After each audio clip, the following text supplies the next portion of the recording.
दोस्तों अपराध चाहे कोई भी हो, अपराध चाहे कॉग्निजेबल ऑफेंस हो या फिर नॉन कॉग्निजेबल ऑफेंस हो, दोनों ही अपराध में देखा जाए तो जो सामने वाला जिस पर वो कंप्लेंट रजिस्टर की गई या फिर जिसके अगेंस्ट एफआईआर कटती है, उस व्यक्ति को अरेस्ट होने का खतरा बना ही रहता है और वो सोचता है कि अरेस्ट होने से मैं कैसे बचूं। कई बार वो एंटीसिपेटरी बेल की तरफ जाता है, कई बार अलग अलग रेमेडीज को इस्तेमाल करता है, मैं कैसे उस केस से निकल जाऊं या किस तरह से मैं बचूं उस अरेस्ट से। पर जरूरी नहीं कि आपके पास अगर कोई नोटिस आया 41A का तो पुलिस आपको अरेस्ट ही करेगी। हाँ, वो बात अलग है कि आपके किसी भी केस में अगर इन्वॉल्वमेंट है तो पुलिस आपको अरेस्ट जरूर करेगी अगर पुलिस के पास कोई भी रीजनेबल डाउट है या रीजनेबल कोई भी स्ट्रॉन्ग एविडेंसेस हैं आपके अगेंस्ट, और फिर भी 41A में आपको बुलाया गया तो पुलिस आपको अरेस्ट भी कर सकती है। 41A का नोटिस क्या बोलता है? क्या आपको पुलिस डायरेक्ट रूप से अरेस्ट कर लेगी अगर आप पुलिस स्टेशन जाते हैं और आपको मिलता है 41A का नोटिस, या फिर अगर आप जाते हैं 41A के नोटिस पर किसी भी पुलिस स्टेशन में या कहीं पर भी जिस एजेंसी ने आपको बुलाया है, तो क्या वो आपको अरेस्ट कर ही नहीं सकते? क्या बोलता है अपने देश का कानून, क्या बोलते हैं जजमेंट, आज उन्हीं सब पर हम बात करेंगे। कोशिश करूंगा कि इसी एक वीडियो से आपके सभी तरह के डाउट क्लियर हो जाए 41A नोटिस को लेकर। ज्यादा कुछ जानने के लिए CRPC 41A के बारे में दोस्तों बने रहिए हमारे इस वीडियो के साथ। नमस्कार दोस्तों, स्वागत करता हूं फिर एक बार आप सभी का अपने इस YouTube चैनल पर जिसका नाम है फाइट फॉर ट्रू। मेरा नाम है वीरेंद्र वर्मा। जैसा आप सभी जानते हैं, हम इसी तरह की लीगल अवेयरनेस की वीडियोस आपके लेकर आते हैं और आपको बनाते हैं कानूनी जानकार। सबसे पहले दोस्तों आपको पता होना चाहिए क्या बोलता है CRPC का section 41A, notice of appearance before police officer. मतलब किसी भी पुलिस ऑफिसर ने आपको एक नोटिस भेजा और बोला कि इस फला डेट को इतने बजे आप पुलिस स्टेशन में आए और अपनी अपीयरेंस को आप नोट करवाए, आपका नाम आया है किसी भी केस में और किस तरह से डाउट करते हैं आपके ऊपर वो, या फिर क्या उनके पास रीजनेबल ग्राउंड्स हैं आपको बुलाने के लिए, उसलिए आपको बुलाया गया पुलिस स्टेशन में। अब सवाल ये आता है कि सर हम पुलिस स्टेशन जाएं या नहीं, कहीं ऐसा तो नहीं कि सीधा पुलिस हमें अरेस्ट कर लेगी। उसके लिए दोस्तों आपको जानना चाहिए अरनेश कुमार का जो जजमेंट आया, Arnesh Kumar versus state of Bihar का, जिसमें बोला गया कि अप टू 7 इयर्स या फिर लेस देन 7 इयर्स के जितने भी मामले होते हैं उसमें पुलिस आपको एक 41A का नोटिस देगी। चीटिंग का मामला भी इन्हीं मामलों में आता है जिसमें पुलिस आपको एक नोटिस देगी, सीधा आपको अरेस्ट करेगी नहीं। और यहीं पर जब पुलिस वाले सुप्रीम कोर्ट के आदेश जो होते हैं या गाइडलाइंस होती हैं, जजमेंट्स आते हैं, जो पुलिस वाले उन्हें मानते नहीं हैं, उनके अगेंस्ट भी कुछ और गाइडलाइंस दी गई और जजमेंट्स आए। मैं एक जजमेंट का नाम आपको बताना चाहूंगा उनमें से। और जो पुलिस वाले इस 41A की अवहेलना करते हैं, नहीं मानते हैं और अपने ही कानून को चलाने की कोशिश करते हैं, उनके लिए भी एक जजमेंट आया, Satyendra Kumar until versus CBI। आप इसको पढ़ेंगे तो यहाँ पर फटकार भी लगाई गई और बातें भी बताई गई, जो पुलिस वाले इन चीजों को नहीं फॉलो करते हैं उनके अगेंस्ट एक्शन होना चाहिए, ये भी कहा गया इस जजमेंट में।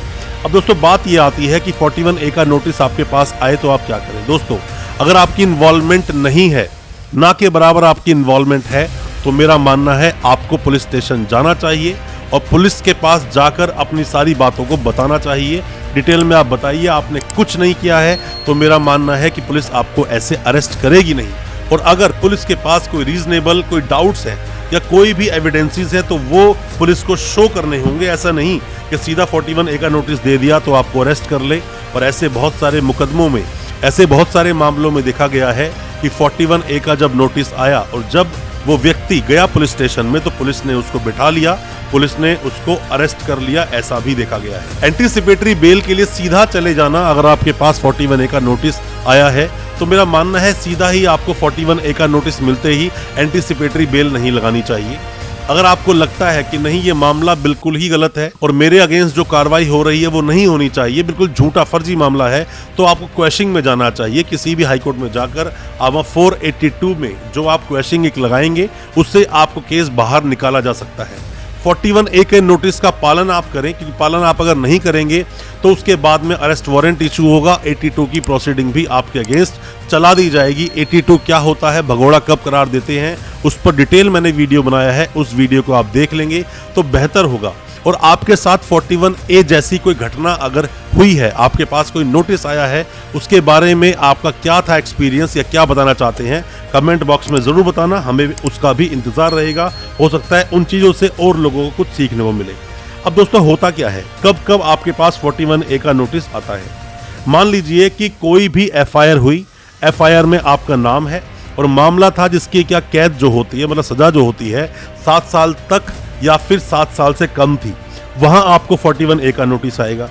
या फिर जिस एफआईआर में आपका नाम तो नहीं पर आपका नाम पुलिस के सामने आपका नाम आया और संदिग्ध हो आप उस केस में, तो भी पुलिस आपको 41A का नोटिस देगी।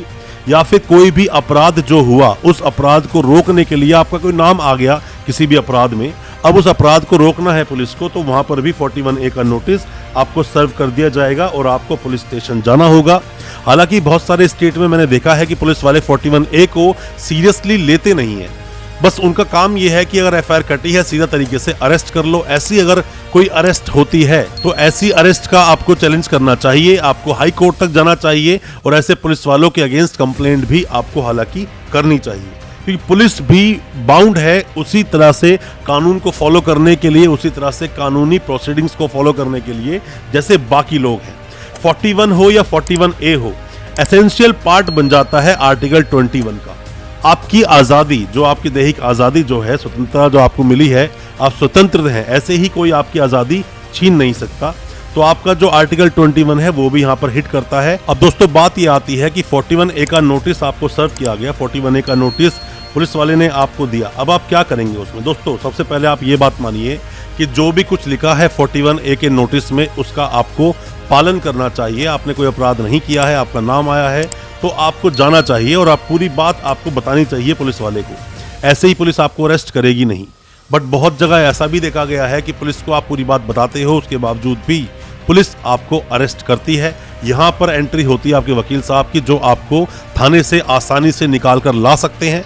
41D में ये बताया गया है कि किसी को भी अपने पसंदीदा या फिर जिससे आप चाहते हैं केस की पैरवी करवाना, उन वकील साहब से मिलने का आपको पूरा अधिकार है। और मेरा मानना तो यह है 41A का नोटिस अगर आपके पास आया है तो आपके कोई जानकार हैं, जो कानूनी जानकार हैं या वकील साहब कोई आपके जानकार हैं, आप उन्हें साथ लेकर जाएं। हो सकता है कि आपके साथ कोई मिसहैपनिंग होने वाली हो तो उस चीज से आप बच जाएं। अगर आपके वकील साहब होंगे तो कानूनी टर्म्स को यूज करके आपको वहां से वो निकाल कर जरूर ले आएंगे।